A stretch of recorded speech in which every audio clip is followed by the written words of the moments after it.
Hey, thanks for checking out Nuts and Bolts with Tone, and welcome to my channel. Today we're going to talk about a 6.7 Powerstroke and a very common coolant leak. So what you'll notice in the beginning is that up under the turbo in the front of the valley, you'll start to notice some coolant when it's a fresh coolant.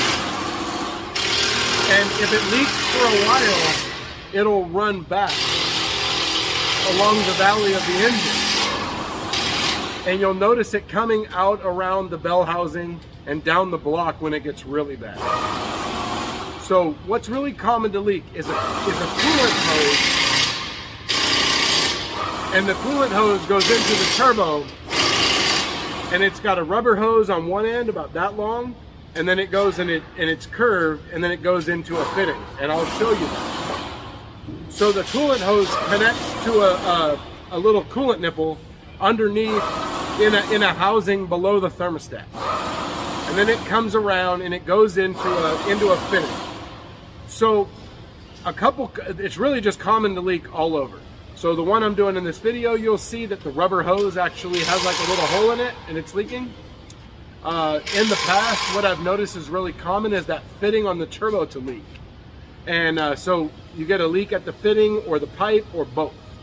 So whenever you repair this, you want to replace the fitting and the coolant hose. And you'll also need to remove the intake manifold.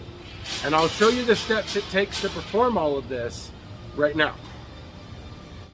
All right, here we go. 2011 6.7 Powerstroke. So this one here came in for an upper oil pan leak, and I did an inspection on it, and it had been to the dealer and they recommended the upper oil pan, so he came here. I just got done with the upper oil pan, and now we're going to be addressing this coolant leak. So if you look down there, you can see that rubber hose right there. It's got a clamp on the right side, okay? It's a small little rubber hose, and it's leaking. You can almost see the coolant right there, and the clamp is on the left right above that bolt. So it's got about a 3 or 4 inch rubber hose, and it's attached to a pipe, and the pipe goes back to the turbo right back there. So to replace this, it's really actually a very common leak. I've never actually seen it leak down here at the rubber part. It always leaks at the turbo end. So we're going to replace the fitting and that coolant hose. Now to do that, step one, drain the coolant. To drain the coolant on this truck, come down here in the driver's side wheel well, and right there is the petcock. Okay, so you're gonna turn that, and most trucks are tall enough you can stick a 5-gallon bucket under it because it'll fill the 5-gallon bucket. So that's step one. Step two is to, you gotta take out, so your transmission dipstick tube bolt is right there, and then right there, right before it, is the oil dipstick tube. You got to take that out. It's a 10 millimeter there and an 8 millimeter for the transmission dipstick tube. I have this out because I just got done doing the upper oil pan, which required the transmission to be removed. So this is loose because of that. So after you do that, you're going to have to take off this intake manifold, this plastic manifold.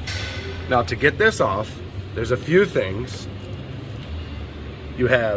Normally you have a clip right there. This one's broken, where this pipe attaches to. You have a map sensor right here. Got to disconnect that connector.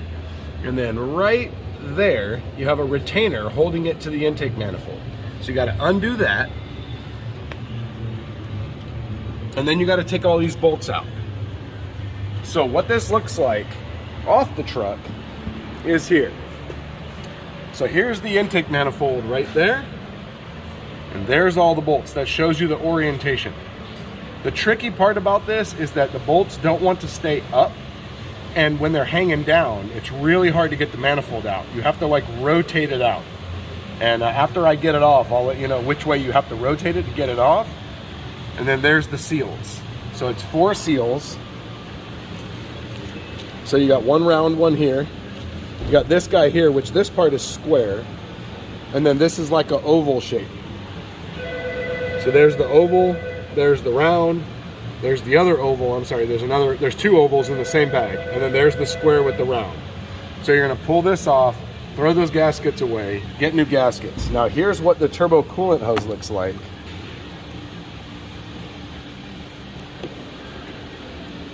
Sits in the truck like this, and then it comes up here and goes into the turbo. Then there's a fitting here. So you gotta take this line off. Now this has the little clamp there, so you gotta pop that little clip out. Okay, you're gonna be replacing this fitting. Don't reuse this fitting because this actually is what leaks here in the pipe. Between the two of them, they leak. So you replace them together. So we're gonna go in, we're gonna do that. We're gonna get this pipe out and we're gonna replace this fitting in that pipe. And I'll show you after we get it off. Let's go. All right, so intake manifold is off. This is what it looks like from underneath. It's all carboned up, all kinds of carbon in there. So there's all the seals. You come down here, clean everything up. Right there and right there.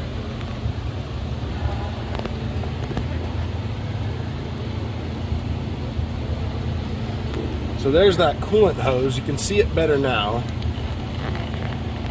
Right there. It comes through here.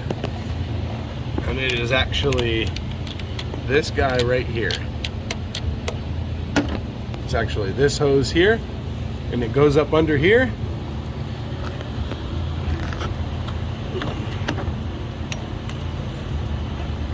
We got to go back there and disconnect the pipe. Can't really see it, it's kind of hard. But basically we got to pop that clip and undo this hose clamp and pull it out. It takes a little bit of work to get it out. But it's not, you know, it's not incredibly difficult. It's doable. So let's get her done. When you're taking the manifold off, you got to be careful for this right here. This hose right here that goes to the wastegate. This sits right on top of the intake manifold, so you got to make sure it's out of the way. And when you put the manifold back on, make sure it stays above it. And you turn the manifold to the left, so you turn it counterclockwise to get it out. You have to clear this coolant pipe. So that part of the intake right there has to clear this coolant pipe, and it's a little tricky to get out, but you can get it out. Sometimes it comes right out and sometimes you fight it. But it's not too bad. That's what you got to look out for. Here's what it all looks like apart. There's your turbo right there. All right, let's get it. Okay, I got it off. It was a bit tricky. So you can see right there where it's all swollen behind where the clamp goes, that's where it was leaking. You can see both ends were leaking. Here's what the other end looks like. It's a bit tricky.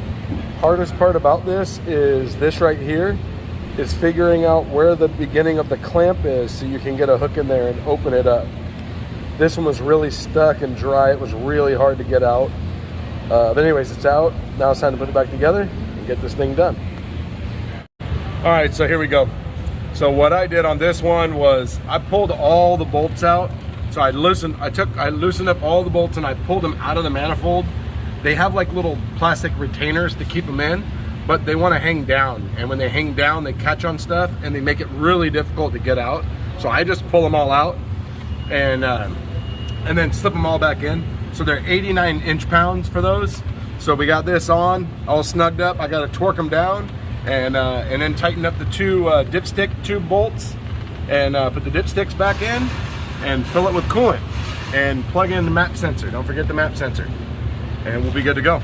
All right, this is how you do the coolant turbo hose. Oh, one last thing. So if you have a universal socket like this, it's an 8mm, this will take out everything, all the bolts in the back.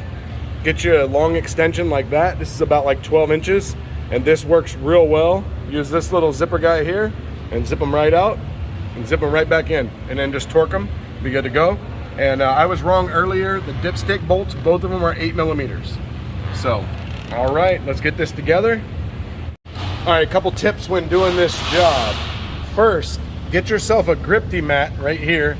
Gripty mat is perfect. Look at that, I got my sockets in there, got my mirror, my ratchet, my extensions, just sitting on the battery tray. Second thing is, make sure you use the AIRLIFT to fill up the cooling system. Use this thing, put the cap on, go drive it, good to go. And the last thing is, before you do this job or work on this truck, I normally do this and I didn't do it today.